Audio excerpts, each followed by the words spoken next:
Check, check, check. All right, let's get that cord out of the way. There we are. Good afternoon, everybody. It's Macomber Brass on the Commute. This is episode 2 of my musical yap sessions while I'm driving to and from the different groups I work with. Today we are going to work with my WGI Winds group, Hydra Independent Winds. And on my drive here today, I want to talk about the differences between working with let's say a scholastic group and an independent group. A high school marching ensemble, independent marching ensemble.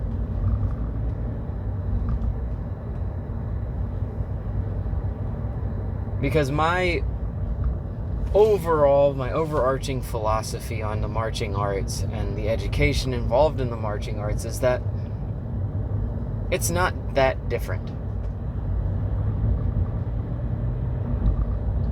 I teach my marching ensembles, my high school marching ensembles, at least the same way that I'm taught in a drum corps setting. I teach them the exact same thing, if I agree with it. And most of the time, I agree with it pretty straight on.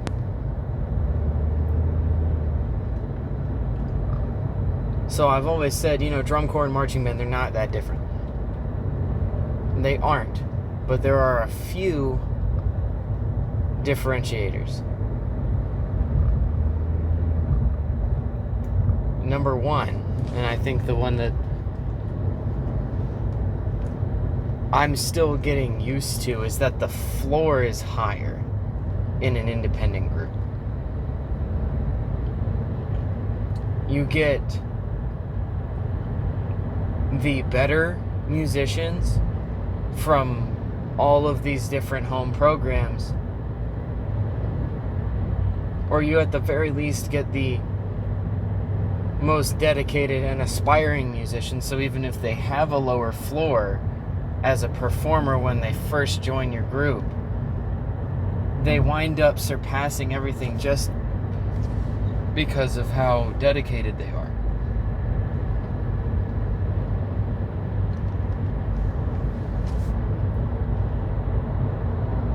And because of that, the second difference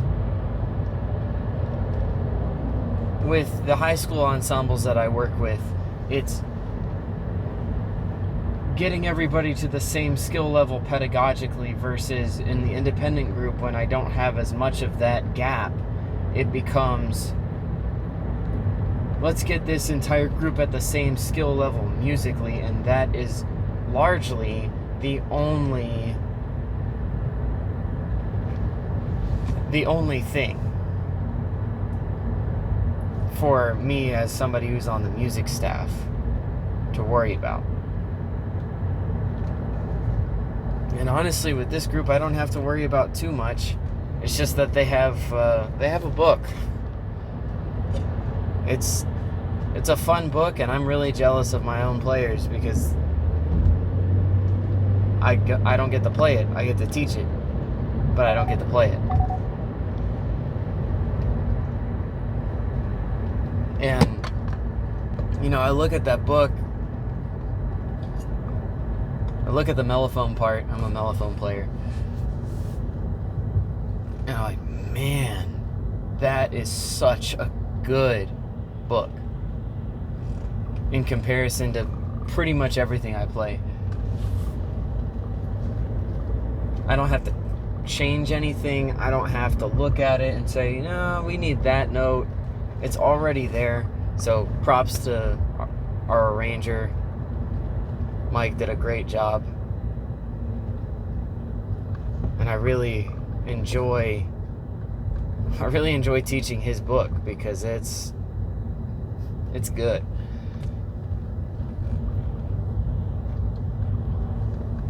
And, it's a different experience because I don't have to I guess this is where the other thing is with the floor difference. The independent group's floor being higher. I guess now this is the third difference. They learn faster.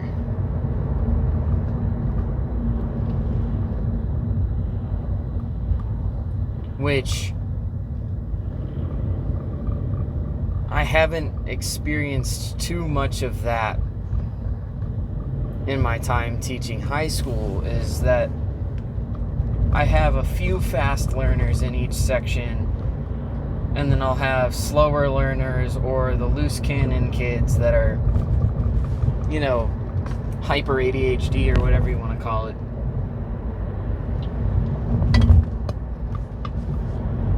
That understand it, but they don't apply it right away because of a focus thing, and then it takes a lot longer for the kids to be at the same level of learning speed. But these members of Hydra, at least, are very smart. Like, they're like, yep, okay, we're gonna try it. And if they don't understand it, they ask a question without me having to pry it out of them.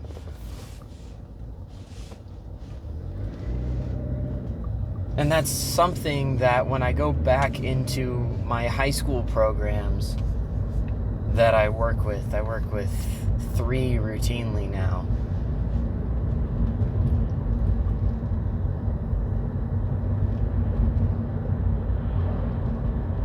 How can I get them to ask me the questions that they need answered?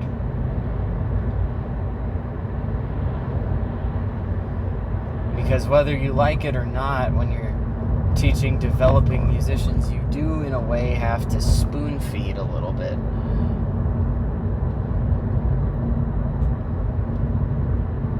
And kind of guide them along the path towards understanding it.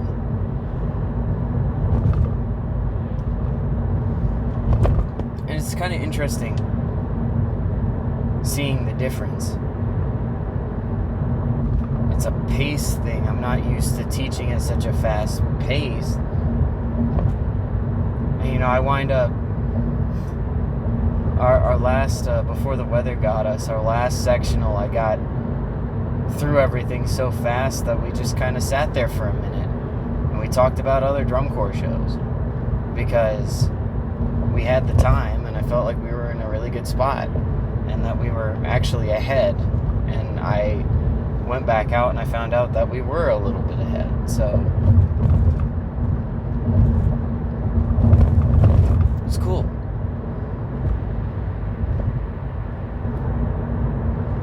And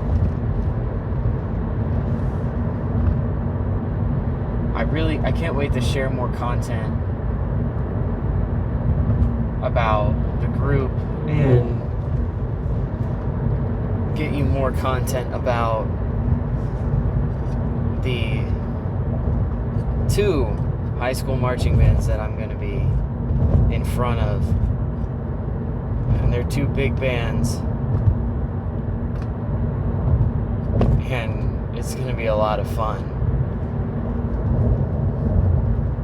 And then eventually, once the season starts rolling with CV2, get my Gold Star Year content out there and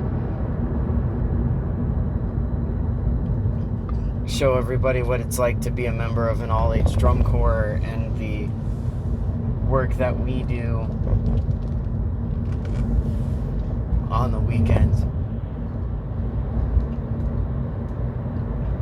Yeah, this one's really... I love driving and not having a stable camera anchor yet.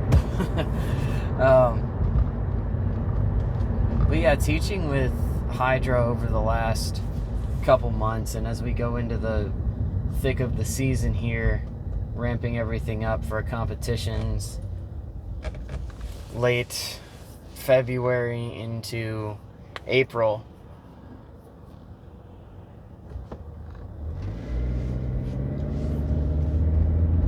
I can't wait to see what I learn. I can't wait to affirm what I already know. can't wait to contradict what I previously said about something. Because yes, while I am stubborn about a few things in the way that I teach, and I don't think I need to change them, there are things that I want to learn more about and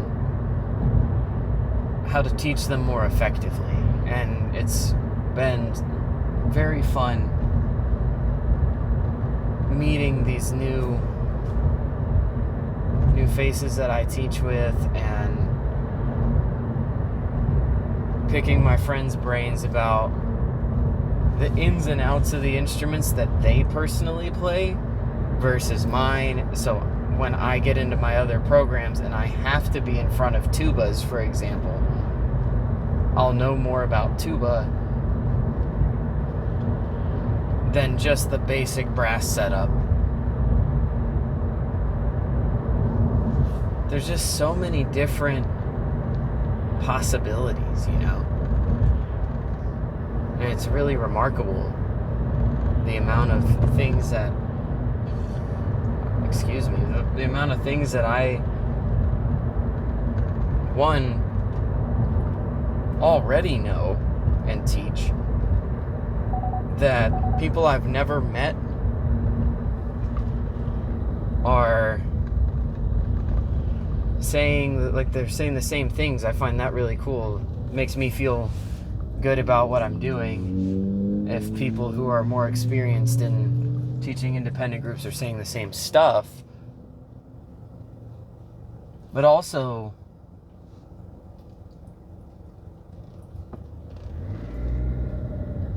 the level that I'm going to get to once I take more information in.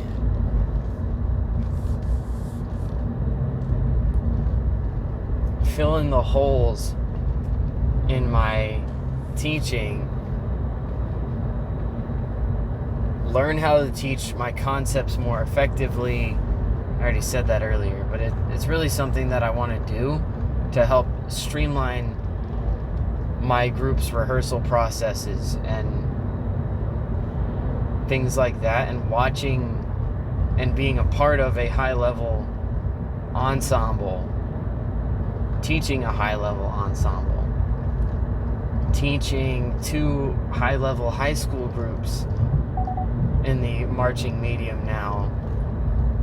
It's just there's so much that goes into it, and I don't know if I'll ever be a complete educator, but I'm gonna get as close as I can to it. There's a lot to be discovered, but there's also a lot that I already know and already teach well, which is a good thing for me, I think, because then that gives everybody else that I'm on staff with or that I teach an opportunity to learn from me.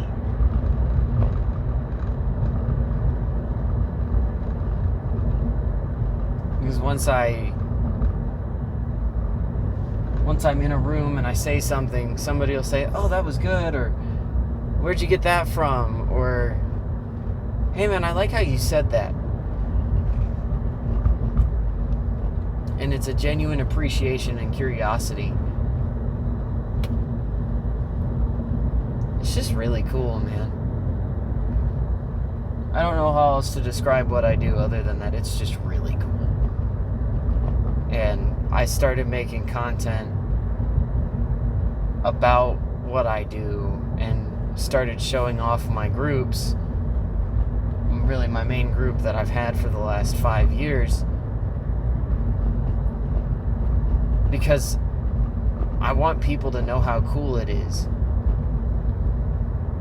to do what I do as a freelancer musician guy,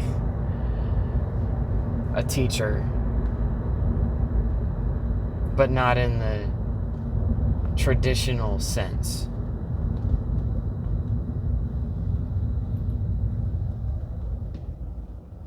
Because when I say I'm a music teacher, they ask me what school, and I say, well, I work at 3 schools, and they wonder how that works.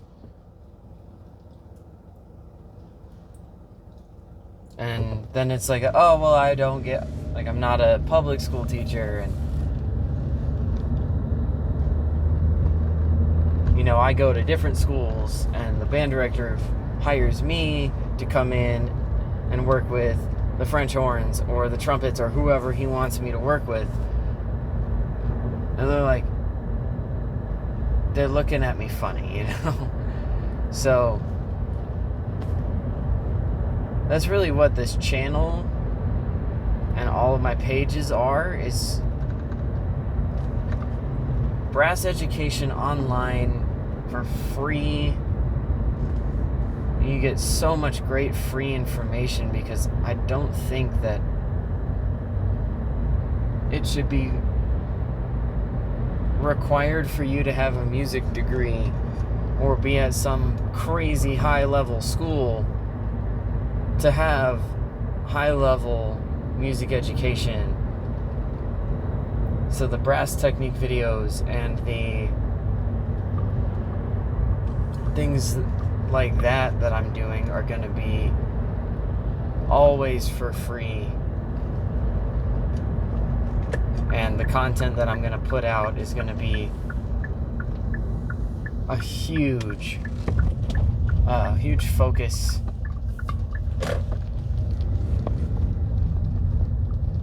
And hopefully it'll start making me some money eventually. Because I don't want to work in a grocery store either. But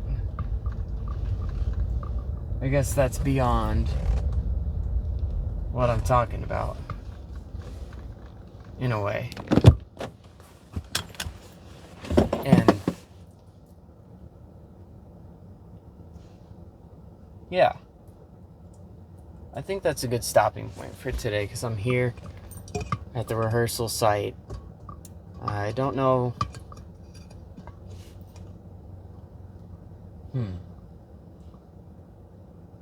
I don't know where this is going to go, but I have a feeling it's going to be fun. And I can't wait to share it with everybody. So yeah, that's the app. I'll see you guys in the next one.